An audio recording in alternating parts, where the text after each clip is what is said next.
Hi ಎಲ್ರಿಗೂ ನಮಸ್ಕಾರ. Welcome back to my YouTube channel. ನಿನ್ನ ಜೊತೆ ನನ್ನ ಕತೆ ಮುಂದಿನ ಸಂಚಿಕೆ ಏನಾಯಿತು ನೋಡೋಣ ಬನ್ನಿ. ನಾನು ಮೊದಲನೇ ಸತಿ ನನ್ನ ಪ್ರೀತಿನ ನಿಮ್ಮ ಹತ್ರ ಹೇಳ್ಕೊಂಡೆ. ನಿಮ್ಮ ಫೋಟೋ ಮುಂದೆ ನಿಂತು ನನ್ನ ಪ್ರೀತಿನ ಹೇಳ್ಕೊಂಡೆ ಸಾಹೇಬ್ರೆ. ಅದಕ್ಕೆ ನನ್ನ ಎಲ್ಲ ಭಾವನೆಗಳು ನಾನು ಡೈರಿಯಲ್ಲಿ ಬರೆದು, ನೀವು ನನಗೆ ಏನು ಅಂತ ಹೇಳಲಿ, ಪ್ರಾಣ ಅಂತ ಹೇಳಲ್ಲ ಅಂತ ಭೂಮಿ ಅಜಿತ್ಗೆ ಹೇಳ್ತಾ ಇದ್ದಾರೆ. ಚಿಕ್ಕದಾಗೋಯ್ತು ಸಾಹೇಬ್ರೆ, ಅದೆಲ್ಲದಕ್ಕೂ ಮೀರಿದ ಭಾವ ನೀವು. ಹೌದು ಸಾಹೇಬ್ರೆ, ನಾನು ನಿಮ್ಮನ್ನು ತುಂಬ ಇಷ್ಟಪಡ್ತಾ ಇದ್ದೀನಿ. ನೀವಿಬ್ಬರು ಒಬ್ರಿಗೊಬ್ರು ನಿಮ್ಮ ಭಾವನೆಗಳನ್ನ ಎಷ್ಟು ಚೆನ್ನಾಗಿ ಹೇಳಿಕೊಂಡ್ರೆ, ನೀವಿಬ್ಬರು ಯಾವಾಗಲೂ ಹಿಂಗೆ ಇರಬೇಕು ಅನ್ನೋದು ನನ್ನ ಆಸೆ. ನೀವಿಬ್ಬರು ಯಾರ ಕಣ್ಣು ಬೀಳಬಾರ್ದು ನಿಮ್ಮಿಬ್ಬರ ಮೇಲೆ ಅಂತ ಹೇಳ್ತಾರೆ. Hit mother India.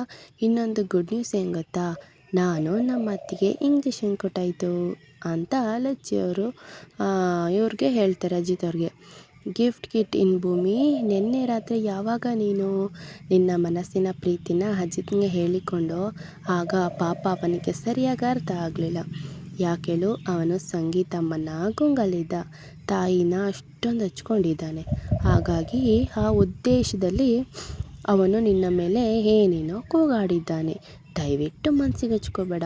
ಯಾವಾಗ ನೀನು ಸಂಗೀತಮ್ಮ ಮುಂದೆ ನಿನ್ನ ಮನಸ್ಸಿನ ಭಾವನೆಗಳನ್ನು ಹೇಳ್ಕೊತೀಯೋ, ಆಗ ಇವನಿಗೆ ನೀನು ಅವನನ್ನು ಎಷ್ಟು ಪ್ರೀತಿಸ್ತೀಯ ಅಂತ ಅರ್ಥ ಆಗುತ್ತೆ ಅಂತ ಹೇಳ್ತಾರೆ. ಆಗ ನನ್ನ ಪ್ರೀತಿನ ಹೇಗೆ ಹೇಳ್ಕೊಳ್ಳಿ, ಅದೆಲ್ಲ ಮೀರಿ ನಾನು ಹೇಳಿಕೊಂಡು ಅಗ್ರಿಮೆಂಟ್ ಪೇಪರನ್ನು ತನ್ನ ಮುಖದ ಮುಂದೆ ತೋರಿಸು ಬೈದ್ಬಿಟ್ರು. ಆ ಭಯ ನನಗೆ ತುಂಬ ಕಾಡ್ತಾ ಇತ್ತು. ಓಹೋ, ಇದಾ ಕತೆ, ಇದಕ್ಕೊಂದು ಹಿನ್ನೆಲೆ, ಹೀಗೆ ಅರ್ಥ ಆಯಿತು. ಅವನ ಪ್ರೀತಿ ನಿನ್ನ ಮುಂದೆ ಹೇಳ್ಕೊಳ್ಳೋಕೆ ಬಂದಾಗ ನೀನು ಹೆದರ್ಕೊಂಡೆ. ನೀನು ಹೇಳೋಕ್ಕೋದಾಗ ಅವರಿಬ್ಬರ ಮಧ್ಯ ಜಗಳ ಆಯಿತು ಅಂತ ಹೇಳ್ತಾರೆ. ಪ್ರಯತ್ನ ಇಲ್ಲದೆ ಯಾವ ಫಲನೂ ಇಲ್ಲವೇ ಇಲ್ಲ. ಆದರೆ ಭಗವಂತನ ದಯೆ. ಸದ್ಯ ಈಗ ನೀವು ಒಬ್ರನ್ನೊಬ್ಬರು ಅರಿತುಕೊಂಡ್ರಲ್ಲ, ಅಷ್ಟು ಸಾಕು. ಎಲ್ಲದನ್ನು ಮರೆತುಬಿಟ್ಟು ಸಮಾಜದಲ್ಲಿ ಆದರ್ಶ ಗಂಡ ಹೆಂಡತಿಯಾಗಿ ಇರೋದು ನನ್ನ ಆಸೆ ಅಂತ ಸತ್ಯಣ್ಣ ಅವರು ಹೇಳ್ತಾರೆ. ಕುಡುಕ ನನ್ನ ತಾಯಿ ಕೊಲೆಗಾತಿ, ಈ ಜ್ಞಾನ ನನಗೆ ಇಲ್ಲದೆ ಅವರನ್ನು ಪ್ರೀತಿಸಿ ತಪ್ಪು ಮಾಡಿಬಿಟ್ಟೆ ಸತ್ಯಣ್ಣ. ಮತ್ತೊಂದು ಸತಿ ನನ್ನ ಜೀವನದಲ್ಲಿ ಅಂಥ ತಪ್ಪು ನಾನು ಮಾಡಲ್ಲ ಅಂತ ಹೇಳ್ತಾರೆ. ಸತ್ಯಣ್ಣ, ದಯವಿಟ್ಟು ಇದ್ರ ಬಗ್ಗೆ ಏನು ಚರ್ಚೆ ಮಾಡಬೇಡಿ. ಇನ್ಮೇಲೆ ಆ ದಾರಿ ನನ್ನ ದಾರಿ ಅಂತ ಹೇಳ್ತಾರೆ. ಅಬ್ಬಬ್ಬಾ ಭೂಮಿ, ಅವಸರ ಪಡಬೇಡ ಪ್ಲೀಸ್ ಪ್ಲೀಸ್. ಅಜಿತ್ ಹೇಳೋದನ್ನ ಕೇಳು. ನಿಜವಾಗ್ಲೂ ಅವ್ರು ನಿನ್ನ ಪ್ರೀತಿಸ್ತಾ ಇದ್ದಾರೆ.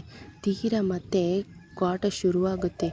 ಆಂಜನೇಯ, ಅಮ್ಮ, ಮಾಮ್, ಇನ್ನು ಸ್ವಲ್ಪ ನೀನು ಸುಮ್ಮನೆ ಇರು, ಸ್ವಲ್ಪ ರೆಸ್ಟ್ ಮಾಡು, ತಲೆ ಕೆಡಿಸ್ಕೋಬೇಡ ಯಾವುದಕ್ಕೂ ಅಂತ ಹೇಳ್ತಾರೆ.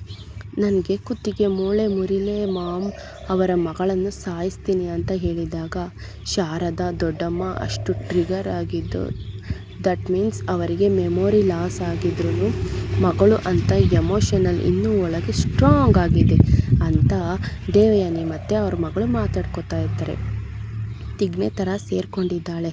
ಅದೇನೋ ಸರಿ ಮಾಮ್, ಬಟ್ ಇನ್ನು ಎಷ್ಟು ದಿನ ಅಂತ ಈ ಥರ ಭಯದಲ್ಲೇ ಇರಬೇಕು? ಆ ಪ್ರಾಬ್ಲಮ್ ಏನಾದರೂ ಸೊಲ್ಯೂಷನ್ ಬೇಕು ಅಂತ ಹೇಳ್ತಾರೆ. ಫೈಂಡ್ ಔಟ್ ಮಾಡಲೇಬೇಕು ಮಾಮ್. ಏನಾದರೂ ಒಂದು ಚಾನ್ಸ್ ಸಿಗಲೇ ದೊಡ್ಡಮ್ಮನ ಮೆಮೊರಿ ಎಲ್ಲ ವಾಪಸ್ ಬಂದುಬಿಡುತ್ತೆ. ಅಜಿತ್ ರಿವಾಲ್ವಲ್ಲಿ ನೋಡಿ ನನ್ನನ್ನು ಯಾವಾಗ ಶೂಟ್ ಮಾಡ್ತಾನೋ ಅಂತ ಅದೇ ನೆನಪಲ್ಲಿ ನನಗೆ ಫುಲ್ ಭಯ ಆಗ್ತಾಯಿದೆ. ಇವಳೇ ಅಂತ ನಿನ್ನನ್ನು ತೋರಿಸ್ಬಿಟ್ರೆ ಪಾಸಿಬಿಲಿಟಿ ಇದೆ. ಅದಕ್ಕೆ ಮುಂಚೆನೇ ಅವಳಿಗೊಂದು ಕತೆ ಕಾಣಿಸ್ಬೇಕು ಮಾಮ್ ಅಂತ ಹೇಳ್ತಾರೆ. ಅಜಿತ್ ಬೇರೆ ನನ್ನನ್ನು ಡೌಟಲ್ಲಿ ನೋಡ್ತಿದ್ದಾನೆ. ಅಜಿತ್ ಯಾಕೋ ಶ್ರವಣ್ ರೂಮ್ಗೆ ಹೋಗಿದ್ದಾನೆ. ಬೇಬಿ ಇಲ್ಲೇ ಇರು, ನಾನು ನೋಡ್ಕೊಂಬರ್ತೀನಿ ಅಂತ ಅಜಿತ್ ದೇವಯಾನಿ ಮತ್ತು ಅವ್ರ ಮಗಳು ಮಾತಾಡ್ಕೊತಾ ಇದ್ದಾರೆ.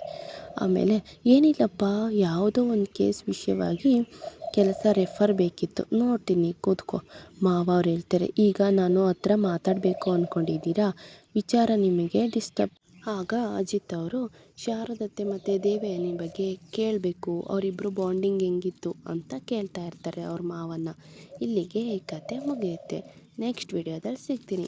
ಈ ವಿಡಿಯೋ ಇಷ್ಟ ಆಗಿದ್ದರೆ ಲೈಕ್ ಮಾಡಿ, ಶೇರ್ ಮಾಡಿ, ಹಾಗೆ ಕಮೆಂಟ್ ಮಾಡಿ. ಯಾರಾದರೂ ಹೊಸಬ್ರು ನೋಡ್ತಾ ಇದ್ದರೆ ಪ್ಲೀಸ್ ಸಬ್ಸ್ಕ್ರೈಬ್ ಮಾಡಿ. ಬಾಯ್.